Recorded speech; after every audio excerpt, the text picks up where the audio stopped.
जंगल में भयानक बारिश हो रही थी। मानो चिड़िया अपनी माँ के घर से वापस अपने जंगल में लौट रही थी। पता नहीं ये बारिश कब रुकेगी। मुझे तो मीना और मुन्ना की बहुत याद आ रही है। न जाने ऐसी भयानक बारिश में वो कैसे होंगे। इधर मीना और मुन्ना घर की खिड़की से अपनी माँ के इंतजार में बैठे हुए थे। भैया, माँ अभी तक नहीं आई, कहीं उन्हें कुछ हो तो नहीं क्या? हाँ मीना, मुझे भी ऐसा ही लगता है। पता नहीं इतनी तेज आंधी है, कहीं माँ को कुछ हो ना क्या हो।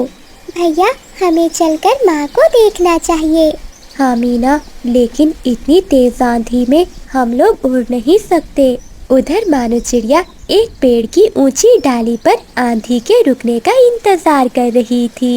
ये इतनी तेज आंधी में कहीं घर न गिर जाए, मुझे यहाँ से जाना चाहिए। दोनों बच्चे डर रहे होंगे। इतनी तेज आंधी से अगर घर गिर गया और बच्चों को कुछ हो गया तो मैं कैसे जी पाऊंगी। हाँ, मैं उड़ने की कोशिश करती हूँ। मानो चिड़िया उड़ने की कोशिश करती है। वो कुछ दूर तक जाती है, लेकिन आंधी इतनी तेज थी कि उसे आगे बढ़ने ही नहीं दे रही थी। मानो चिड़िया आंधी के झोंके में आकर एक कांटेदार पेड़ में फंस जाती है और वहीं उसकी मौत हो जाती है। मीना, आंधी थोड़ी कम हो गई है, मैं जाकर माँ को देखता हूँ। तुम यहीं रहना, मैं जंगल के रास्ते में एक बार देखकर आता हूँ। नहीं भैया, मैं भी आपके साथ जाऊंगी। आप अकेले मत जाइए, जंगल में खतरा भी हो सकता है। माँ कहती है कि बारिश में शिकारी पक्षी घूमते हैं और वो छोटे पक्षियों का शिकार करते हैं। नहीं मीना, तुम यहीं रहो, मैं जाकर देख कर आता हूँ, कुछ नहीं होगा मुझे। इतना कहकर मीना का भाई वहाँ से अपनी माँ को ढूंढने चला जाता है। वो कई जगह ढूंढता है पर उसको उसकी माँ कहीं भी दिखाई नहीं देती। वो थक हार कर एक पेड़ की ऊंची डाल पर बैठ जाता है। मैं माँ को काफी देर से ढूंढ रहा हूँ, माँ तो अभी तक कहीं नहीं मिली। घर पर मीना भी परेशान होगी। मुझे जल्दी माँ को ढूंढना होगा, नहीं तो मीना भी घर से कहीं बाहर न चली जाए। इस समय तो जंगल में काफी खतरा है। अगर मीना बाहर गई तो उसे कुछ हो ना जाए। अगर माँ घर लौट आई तो मुझे बहुत डांटेंगी। मुझे उसके पास जाना होगा। ये भैया भी कहाँ रह गया है? काफी देर हो गई है, आखिर इतनी देर क्यों लगा रहा है? कहीं वो भी किसी मुसीबत में ना फंस गया हो। मुझे बाहर जाकर देखना होगा। एक बार मैं बिजली आंटी के पास जाकर पूछती हूँ। उनका घोंसला तो मेरे घर के पास ही है। फिर मीना चिड़िया अपने घर से निकलती है और वो बिजली कपी के घर के दरवाजे पर दस्तक देती है। बादल जी उठो, देखो ये इतनी बारिश में घर का दरवाजा कौन बजा रहा है। अरे पत्नी जी, आप तो मुझे सही से सोने भी नहीं देती। इतनी बारिश में कौन आ सकता है? तुम ही देखो जाकर, मुझे सोने दो। आलसी कहीं का, अब मुझे ही जाना होगा। फिर बिजली कपी दरवाजा खोलती है। बिजली आंटी, मामा नानी के जंगल गई थी और वो अभी तक घर नहीं लौटी। क्या वो आपके पास आई थी? अरे नाना मीना, वो यहाँ नहीं आई। तुझे मेरा घर ही मिला था। मैंने क्या तुम्हारी माँ की जिम्मेदारी ले रखी है जो इतनी बारिश में मुझे परेशान करने आ गई। मुझे माफ कर दीजिए बिजली आंटी, भैया भी माँ को ढूंढने निकला है। घर में अकेली थी और मुझे डर लग रहा था, इसलिए आपके पास चली आई। तुम्हें तुम्हारा जवाब मिल गया ना, अब जाओ यहाँ से और सोने दो हमें। फिर मीना चिड़िया वहाँ से अपने घर में चली जाती है। उधर मुन्ना घर की तरफ लौट ही रहा था कि उसकी नजर कुछ झाड़ियों पर जाती है। उसे झाड़ियों में कुछ पीले रंग के पंख नजर आते हैं। जब मुन्ना उस कांटेदार झाड़ियों के पास जाता है तो वो अपनी माँ को देखकर रोने लगता है। माँ, आप मुझे और मीना को ऐसे कैसे छोड़कर जा सकती है? मैं अब अकेला कैसे मीना बहना का ध्यान रखूंगा? माँ, आप हमारे पास वापिस आ जाओ। मुन्ना की आंखों से आंसू रुक नहीं रहे थे। वो बहुत मुश्किल से अपनी माँ को उन झाड़ियों से बाहर निकालता है। माँ, अब मैं बहना को घर जाकर क्या बताऊंगा? वो तो ये दुख बर्दाश्त नहीं कर पाएगी। फिर मुन्ना अपनी माँ को लेकर नदी में बहा देता है और वापस घर लौट जाता है। क्या हुआ भैया, आप इतने घबराए हुए क्यों लग रहे हो? और माँ किधर है? आपको मिली क्या माँ? अब क्या बताऊँ मीना, हमारी माँ इस दुनिया में नहीं रही। क्या हुआ भैया, बताओ ना, क्या हुआ माँ को? फिर मुन्ना अपनी बहन को सारी बात बताता है और वो दोनों बहन भाई रोने लगते हैं। तभी वहाँ कबूतर और कबूतरी आ जाते हैं। मीना का बड़ा भाई सारी बात उन्हें बताता है। चुप कर जाओ बेटे, अब होनी को कौन टाल सकता है। तुम चिंता मत करो, हम हैं ना तुम्हारे साथ। माँ ने और मैंने मिलकर कितने सपने सजाए थे कि हम मीना की शादी धूमधाम से करेंगे। अब मैं अकेला क्या करूँगा? मुझे तो दाना ढूंढना भी नहीं आता। मुझे तो ये भी नहीं पता है कि जंगल में दाना फल कहाँ से मिलते हैं। बेटा तुम चिंता नहीं करो, हमें सब पता है। हम दोनों ही साथ चलेंगे तुम्हारे। देखना धीरे धीरे तुम सब सीख जाओगे। ऐसे ही अगली सुबह हो जाती है। मुन्ना कबूतर के साथ जंगल में दाना लेने चला जाता है और मीना बारिश में उनके लिए पकोड़े बनाती है। शाम को जब मुन्ना और कबूतर दाना लेकर घर लौटते हैं तो मीना उन्हें पकोड़े खाने के लिए देती है। अरे वाह, कितने स्वादिष्ट है ये पकोड़े। ऐसी बारिश में मैंने इतने स्वादिष्ट पकोड़े पहले कभी नहीं खाए। मीना बेटी, तुम तो बहुत अच्छे पकोड़े बनाती हो, तुम्हारे पंखों में स्वाद है। हाँ कबूतर अंकल, मुझे ये पकोड़े मेरी माँ ने बनाने सिखाए थे। कबूतर अंकल, आपकी बात को सुनकर मेरे दिमाग में एक ख्याल आया है। क्यों ना हम जंगल में पकोड़े बेचें और जंगल के पक्षियों को ये स्वादिष्ट स्वादिष्ट पकोड़े खिलाएं। देखना उन्हें ये पकोड़े बहुत पसंद आएंगे। हाँ बेटा, ये तो बहुत अच्छा आइडिया है। ये पकोड़े तो पक्षियों को बहुत पसंद आएंगे। हम कल से ही काम शुरू करते हैं। फिर मीना और बबली कबूतरी दोनों मिलकर पकोड़े बनाती है। कबूतर और मुन्ना उन्हें बेचने के लिए जंगल में चले जाते हैं। ऐसे ही उनके पकोड़े आहिस्ता आहिस्ता पूरे जंगल में फेमस हो जाते हैं। ऐसे मुन्ना काफी पैसे जमा कर लेता है और वो अपनी बहन की शादी बहुत धूमधाम से कर देता है। तो दोस्तों, आपको ये कहानी कैसी लगी? अगर अच्छी लगी है तो ऐसी ही कहानियाँ देखने के लिए मेरे चैनल को सब्सक्राइब कीजिए और बेल आइकन को प्रेस करना बिल्कुल ना भूलिएगा, ताकि हमारी आने वाली अगली वीडियो आप मिस ना कर सके। आपका बहुत बहुत धन्यवाद। किकी बेटे, कहाँ चले गए तुम? रोते हुए और घबराए हुए बबली कबूतरी बाकी पक्षियों के पास आती है। अरे क्या हुआ बबली बहन, तुम इतनी परेशान क्यों दिख रही हो? तोते भैया, पता नहीं मेरा किकी कहाँ चला गया। रात तो वो मेरे साथ ही सोया था। जब मैं सुबह उठी तो वो घोंसले में नहीं था। अरे डरो नहीं बबली बहन, हम सब मिलकर उसे ढूंढ लेंगे। फिर सभी पक्षी मिलकर कबूतरी के बच्चे को पूरे जंगल में ढूंढने लगते हैं, लेकिन वो उन्हें कहीं भी नहीं मिलता। चलो पक्षियों, हमें लगता है कि अब हमें महारानी चील की मदद ले लेनी चाहिए। फिर वो सभी पक्षी मिलकर महारानी चील के पास जाते हैं और बबली कबूतरी चील महारानी को सारी बात बताती है। अरे तुम सब पक्षियों ने उसे ढूंढा भी है कि मेरे पास चली आई हो? चील महारानी, हमने उसे बहुत ढूंढा, लेकिन वो जंगल में हमें कहीं भी नहीं मिला। पक्षियों, तुम्हें तो पता है कि मैं उस पत्थर का इस्तेमाल बहुत ज्यादा जरूरत पड़ने पर ही करती हूँ, इसलिए मुझे इस्तेमाल करने से पहले बहुत बार सोचना पड़ता है। चील महारानी जी, मेरा दिल फटा जा रहा है। आप जल्दी से पता चलाइए कि मेरा कीकी कहाँ है। ये कहते हुए चील महारानी अपने पास बैठे हुए उल्लू सिपाही को इशारा करती है। उल्लू गुफा में जाता है और वहाँ से एक नीला पत्थर लेकर आता है।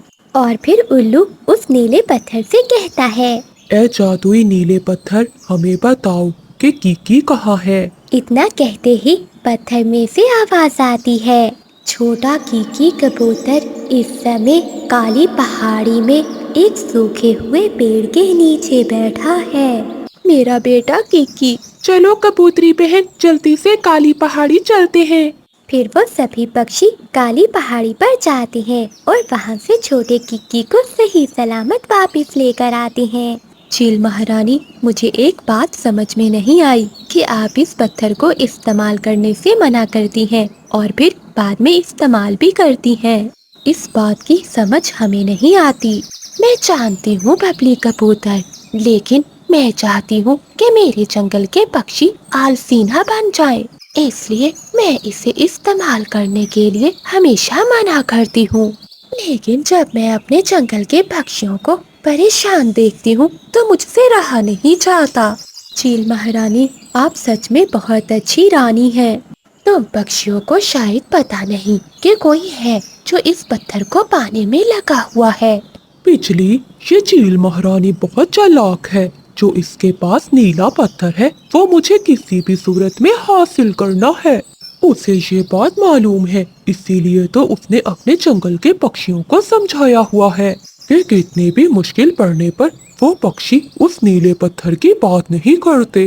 लेकिन पति जी, आप उस पत्थर को हासिल तो करना चाहते हैं, लेकिन मैंने आपको कभी कोशिश करते हुए नहीं देखा। तुम चिंता नहीं करो बिजली, इस बार तो मैं उस नीले पत्थर को हासिल करके ही रहूंगा। अगले दिन एक मानो चिड़िया उस महारानी चील के जंगल में आती है। मदद करो, कोई तो मेरी मदद करो। वो ऐसे चिल्लाती हुई पूरे जंगल में उड़ रही थी। अरे, ये चिड़िया कौन है जो इस तरह से चिल्ला रही है? तभी मानो चिड़िया नीचे आती है। चिड़िया बहन, कौन हो तुम और क्यों इस तरह से चिल्ला रही हो? कबूतरी बहन, मेरा नाम मानो चिड़िया है और मैं अपने 2 बच्चों को ढूंढ रही हूँ। आज दोपहर वो मेरे साथ भोजन लेने निकले थे, तभी एक काला बाज हम दोनों का पीछा करने लगा। मैं तो काफी तेजी से उड़ रही थी, लेकिन उसने मेरे बच्चों को अपने पंजों में दबोच लिया और वो तेजी से उड़ता हुआ इसी ओर ही आया था। अब मैं अपने बच्चों को लेकर बहुत चिंतित हूँ। अपने बच्चों को ढूंढने के लिए मैं इसी जंगल में आ गई। मुझे पता चला कि वो काला बाज इसी जंगल में रहता है। क्या काला बाज? हाँ, वो तो हमारे जंगल में ही रहता है। चलो चिड़िया बहन, हम वहीं चलते हैं। अगर तुम्हारे बच्चे वहीं हुए तो हम उसे वापस दिलाकर ही रहेंगे। फिर वो सभी पक्षी काले बाज के घोंसले पर जाते हैं। अरे, यहाँ तो काला बाज नहीं है। क्या कबूतरी बहन, अगर वो बाज यहाँ नहीं है तो मेरे बच्चों को ले क्या होगा? ये कहते हुए मानो चिड़िया जोर जोर से रोने लगती है। चिड़िया बहन, डरो नहीं, तुम्हारे बच्चे तुम्हें आज ही वापस मिलेंगे। चलो पक्षियों, हम सब चील महारानी के पास चलते हैं। अब सभी पक्षी चील महारानी के पास जाते हैं और उन्हें सारी बात बताते हैं। चील महारानी, इस काले बाज को तो हमें कड़ी सजा देनी चाहिए। आप अभी उस नीले पत्थर। तोते खामोश। चील महारानी तोते को चुप करवा देती है। क्या हुआ चील महारानी, आप गुस्सा क्यों हो गई? क्या आपको मेरी मदद नहीं करनी? चिड़िया, हम तुम्हारी पूरी मदद करेंगे, तुम चिंता नहीं करो। मैं अपने सिपाहियों को भेजकर तुम्हारे बच्चों को ढूंढती हूँ। बबली कबूतरी, जब तक चिड़िया के बच्चों का पता नहीं चल जाता, ये तुम्हारे घोंसले में ही रहेगी। ये कहते हुए चील महारानी अपनी गुफा के अंदर चली जाती है। पक्षियों, आपकी महारानी को तो जरा भी मुझ पर दया नहीं आई। मुझे तो लगा था जब उसे पता चलेगा कि उसके जंगल के काले बाज ने ये सब कुछ किया है, वो कुछ भी करेगी मेरे बच्चों को ढूंढने के लिए। लेकिन शायद मुझे अब मेरे बच्चे कभी नहीं मिलेंगे। लगता है पक्षियों, हमें ही अब कुछ करना होगा। उल्लू सिपाही वहीं खड़ा हुआ था। उल्लू यार, महारानी चील तो बच्चों को लेकर जरा भी चिंतित नहीं है। अब तुम्हें ही कुछ करना होगा। भला मैं क्या कर सकता हूँ? अरे, इस बेचारी चिड़िया की तरफ ही देखो, बेचारी की आंखों से आंसू नहीं रुक रहे। हमें इसकी मदद अभी करनी होगी। तुम जाओ। और चुपचाप उस नीले पत्थर को लेकर बागीचे में आ जाना। क्या हम महारानी चील को धोखा देंगे? हाँ उल्लू यार, हम धोखा दे रहे हैं, लेकिन क्या करें, इस समय इस चिड़िया का अपने बच्चों से मिलना बहुत जरूरी है। फिर सभी पक्षी मिलकर उल्लू सिपाही को राजी कर लेते हैं। रात को जब महारानी चील सो रही थी तो उल्लू सिपाही चुपके से गुफा के अंदर जाता है और चुपचाप उस नीले पत्थर को उठा कर ले जाता है। चील महारानी, मुझे माफ करना, लेकिन उस चिड़िया माँ के आंसू अब हमसे देखे नहीं जा रहे। फिर उल्लू सिपाही वो पत्थर लेकर बागीचे में जाता है जहाँ पहले ही सारे पक्षी जमा हुए थे। वो देखो, उल्लू पत्थर ले आया। चिड़िया, अब चिंता नहीं करो, तुम्हारे बच्चों का पता चल जाएगा। ये सुनते ही चिड़िया सभी पक्षियों की ओर देखने लगती है और न जाने क्यों उसकी आंखों से आंसू आ जाते हैं। तभी उल्लू उस पत्थर से कहता है, ए जादुई नीले पत्थर।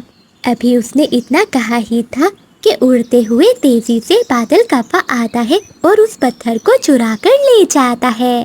सभी पक्षी ये देखकर हैरान और परेशान हो जाते हैं। अरे कौवे, इस पत्थर से दूर रहो। अरे पक्षियों, मैं कोई पागल हूँ जो इस पत्थर को दूर रखूंगा? इस पत्थर को पाने के लिए ही तो मैंने ये सब चाल चली थी। मेरे बच्चे गुम हो गए हैं, मुझे उसे ढूंढना है। कौवे की ये बातें सुनकर सभी पक्षी मानो चिड़िया की ओर देखने लगते हैं, जिसके चेहरे पर बहुत मायूसी दिखाई दे रही थी।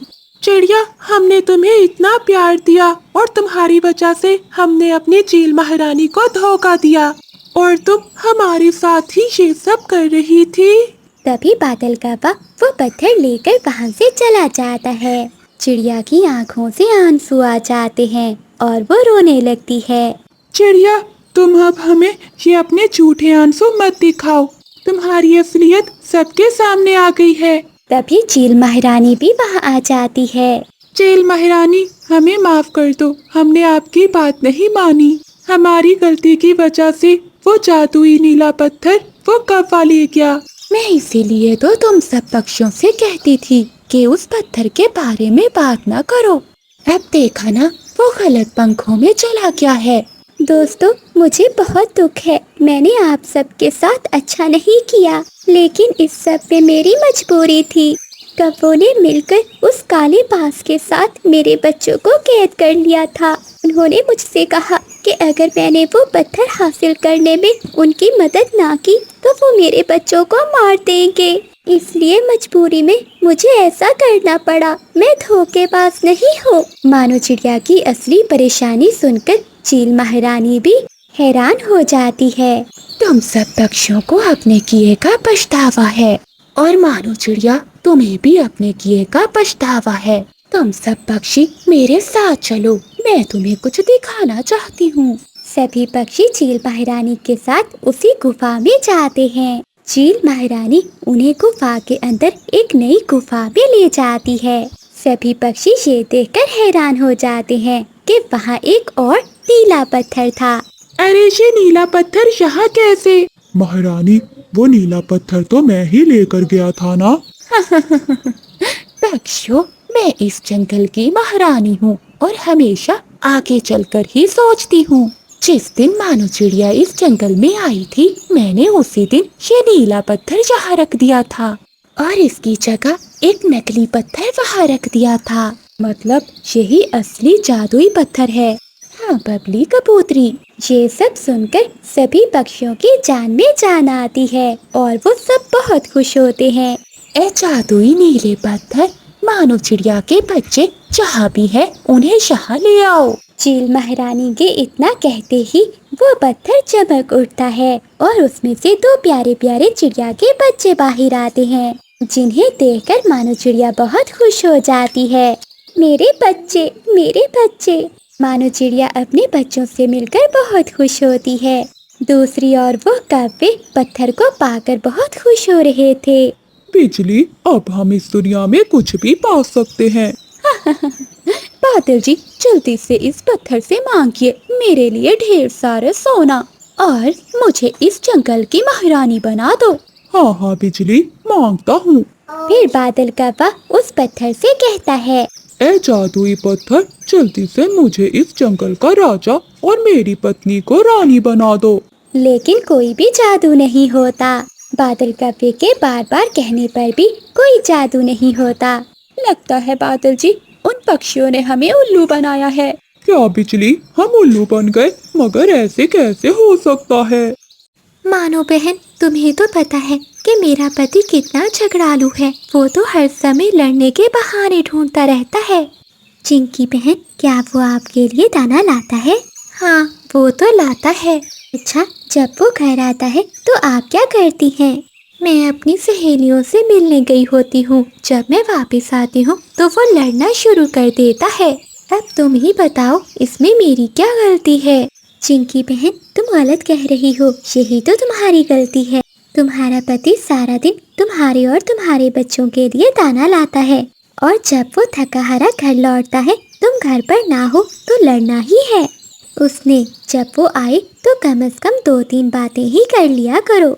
हाँ मानो बहन, ये तो मैंने सोचा ही नहीं। आज के बाद मैं ऐसा ही करूँगी। फिर चिंकी तोती चिड़िया को धन्यवाद बोलकर अपने घर की ओर चली जाती है। बिजली कवि जो पास में बैठी ये सब सुन रही थी, वो बहुत गुस्से में आ जाती है। बिजली कवि चाहती थी कि जंगल के सभी पक्षी अपने मसले लेकर उसके पास आएं और वो उनके हल बताए।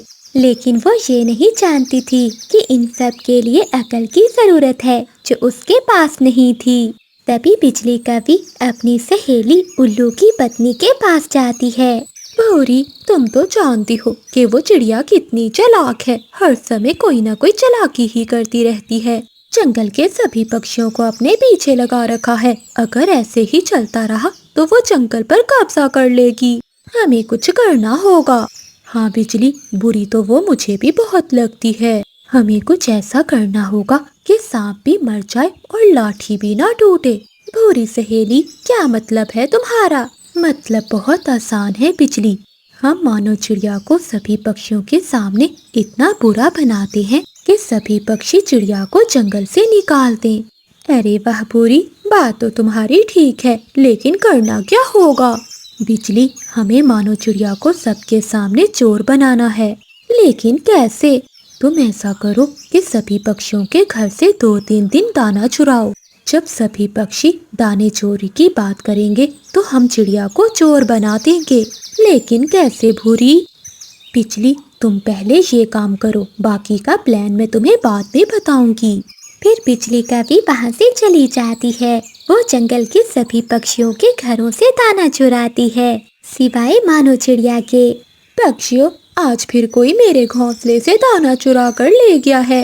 अरे क्या कह रही हो तुम बिजली? हमारे घर से भी 2-3 दिन से दाना चोरी हो रहा है। हाँ हाँ पक्षियों, मेरे घोंसले से भी। ऐसे वो सभी पक्षी बहुत परेशान होते हैं कि आखिर उनके घरों से कौन दाना चोरी कर रहा है। मुझे लगता है कि ये काम चिड़िया कर रही है। ये तुम क्या कह रही हो बिजली? चिड़िया ऐसा काम नहीं कर सकती। वो भूखी तो मर सकती है, लेकिन किसी का दाना नहीं चोरी कर सकती। अच्छा तोती, ये बताओ कि जंगल के सभी पक्षियों के घरों से दाना चोरी हो रहा है, तो फिर चिड़िया के घर से दाना क्यों नहीं चोरी हुआ? अगर हुआ होता तो बताती ना वो। बिजली बस करो, चिड़िया ऐसी नहीं है। फिर बिजली कवि वहाँ से अपनी सहेली भूरी के पास जाती है। भूरी, अब क्या करना है? बिजली, अब मैं ऐसा करती हूँ कि चिड़िया के पास जाती हूँ और उसे बुलबुल के घोंसले में भेजती हूँ और उसे कहूँगी कि बुलबुल कह रही थी कि मेरे घोंसले से दाना लाकर मुझे पहाड़ों पर दे जाए। मैं भूखी हूँ और मेरा काम अभी बहुत ज्यादा रहता है। बिजली, तुम्हें पता ही है ना कि बुलबुल इस समय पहाड़ों पर जड़ी बूटियों की खोज में जाती है। जैसे ही चिड़िया बुलबुल के घोंसले में जाएगी तो तुम सभी पक्षियों को लेकर वहां आ जाना। ऐसे वो मानो चिड़िया सबके सामने चोर बन जाएगी। ऐसा सोचकर भूरी वहाँ से चिड़िया के पास जाती है। चिड़िया बहन, मैं पहाड़ों पर गई थी। वहाँ बुलबुल जड़ी बूटियाँ ढूंढ रही थी। तुम्हें तो पता है कि मौसम के बदलने से जंगल के सभी पक्षी बीमार हो रहे हैं। बुलबुल बता रही थी कि वो आज शाम तक वहीं काम करेगी। और हाँ, कह रही थी कि चिड़िया से कहना मेरे घोंसले में दाना पड़ा है, वो लेकर मेरे पास आ जाए, उसे बहुत भूख लगी हुई थी। जी जी भूरी बहन, मैं अभी जाती हूँ। बुलबुल भी तो हम सब के लिए ही काम करती है। फिर मानो चिड़िया वहाँ से बुलबुल के घर में चली जाती है। जैसे ही चिड़िया वहाँ जाती है तो बिजली का भी सभी पक्षियों को लेकर वहाँ आ जाती है। चिड़िया, ये तुम क्या कर रही हो? तोते भैया, मैं बुलबुल के लिए दाना लेकर जा रही हूँ। तभी बुलबुल भी वहाँ आ जाती है। बुलबुल बहन, क्या तुमने चिड़िया को दाना लाने के लिए कहा था? नहीं, भला मैं चिड़िया से क्यों कहूँगी? इसका मतलब है जंगल में सारी चोरियां चिड़िया तुम ही कर रही थी। नहीं तोते भैया, ये आप क्या कह रहे हो? मैं चोर नहीं हूँ। बस करो चिड़िया, अगर आज हम अपनी आँखों से ना देखते तो शायद कभी विश्वास न करते। हाँ चिड़िया, हमारे जंगल में किसी चोर के रहने की गुंजाइश नहीं है। तुम्हें ये जंगल छोड़कर जाना होगा। अब तुम यहाँ से जाती हो कि तुम्हें धक्के देकर निकाले। मानो चिड़िया बिजली और भूरी की सारी साजिश समझ जाती है, लेकिन वो किसी भी पक्षी को सफाई नहीं देना चाहती थी। वो चुपचाप वहाँ से अपने घर चली जाती है। देखा पक्षियों, पक्की चोरनी है। अगर ना होती तो कोई ना कोई बात तो जरूर करती ना। मम्मा, हम कहाँ जा रही हैं? चलो मीना बेटी, अब हम इस जंगल में और नहीं रह सकती, क्योंकि हम यहाँ सुरक्षित नहीं हैं। फिर उस काली रात में मानो चिड़िया अपनी बेटी मीना को लेकर वो जंगल छोड़कर चली जाती है। उड़ते उड़ते सुबह तक वो दूसरे जंगल में पहुँच जाती है, जहाँ उसे एक कबूतर मिलता है। कबूतर भैया, क्या हम इस जंगल में रह सकते हैं? नहीं चिड़िया बहन, तुम इस जंगल में नहीं रह सकती। इस जंगल में चीलें रहती हैं जो किसी दूसरे पक्षियों को अपने जंगल में नहीं रहने देती। तुम ऐसा करो कि आगे एक छोटा सा जंगल है, तुम वहाँ चली जाओ। उस जंगल में तुम आराम से रह सकती हो। फिर मानो चिड़िया अपनी बेटी को लेकर आगे बढ़ती है। जल्द ही वो उस छोटे जंगल में पहुँच जाती है। मम्मा, इस जंगल में तो बहुत सूखा है, हम यहाँ कैसे रहेंगी? मीना बेटी, हमें खुद पर विश्वास रखना होगा। हम यहाँ मेहनत करेंगे और यहाँ हम अपने लिए खुद दाना उगाएंगे। ऐसे दिन और रात गुजरते गए। मानो चिड़िया बहुत मेहनत करती है और उस छोटे से जंगल को हरा भरा बना देती है। दूसरी तरफ उसके पहले जंगल में सूखा शुरू हो जाता है।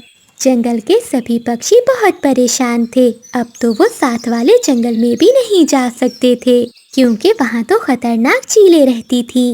पहले तो वो मानो चिड़िया से मशवरा करके किसी न किसी और जंगल में चले जाते थे, लेकिन अब उन पक्षियों को समझ में नहीं आ रहा था कि वो सब कहाँ जाएं। पक्षियों, ऐसे तो हम सब मर जाएंगे। हमें दूसरे जंगल में जाना होगा। हम सब मिलकर उन चीलों का मुकाबला करेंगे। ऐसे वो सब पक्षी दूसरे जंगल की ओर अपना सफर शुरू करते हैं। रास्ते में उन्हें वही कबूतर मिलता है। कबूतर भैया, क्या तुम हमें बता सकते हो कि हमें ज्यादा दाना कहाँ से मिलेगा? हमारे जंगल में सूखा चल रहा है, हम सब पक्षी बहुत भूखे हैं। ये जंगल तो बहुत खतरनाक है। यहाँ पर चीलों का बसेरा है, वो यहाँ किसी को रहने नहीं देती। हाँ, इससे आगे एक छोटा सा जंगल है। वो था तो पहले वीरान, लेकिन एक चिड़िया ने उस जंगल का नक्शा ही बदल दिया है। अब वो सूखा जंगल एक सुंदर जंगल में बदल चुका है। वो चिड़िया बहुत दयालु है, वो आप सबकी जरूर मदद करेगी। फिर वो सभी पक्षी आगे छोटे जंगल की ओर जाते हैं। वहाँ जाकर उन्हें अपनी आंखों पर विश्वास नहीं होता। वो वही मानो चिड़िया थी जिसे उन्होंने चोर कहा था। बिजली का भी ये देखकर बहुत शर्मिंदा होती है। बिजली बहन, क्या अभी भी सबको सच नहीं बताओगी? बिजली का भी बहुत शर्मिंदा होती है और वो सभी पक्षियों को बता देती है। चिड़िया बहन, मुझे माफ कर दो। तुम्हें जंगल से निकालकर हम कभी खुश नहीं रहे। हमने तुम्हारे साथ गलत किया और हमारे साथ भी हमेशा बुरा ही हुआ है। प्लीज हमें माफ कर दो। फिर मानो चिड़िया सभी पक्षियों को माफ कर देती है और वो सभी पक्षी उस जंगल में रहने लगते हैं।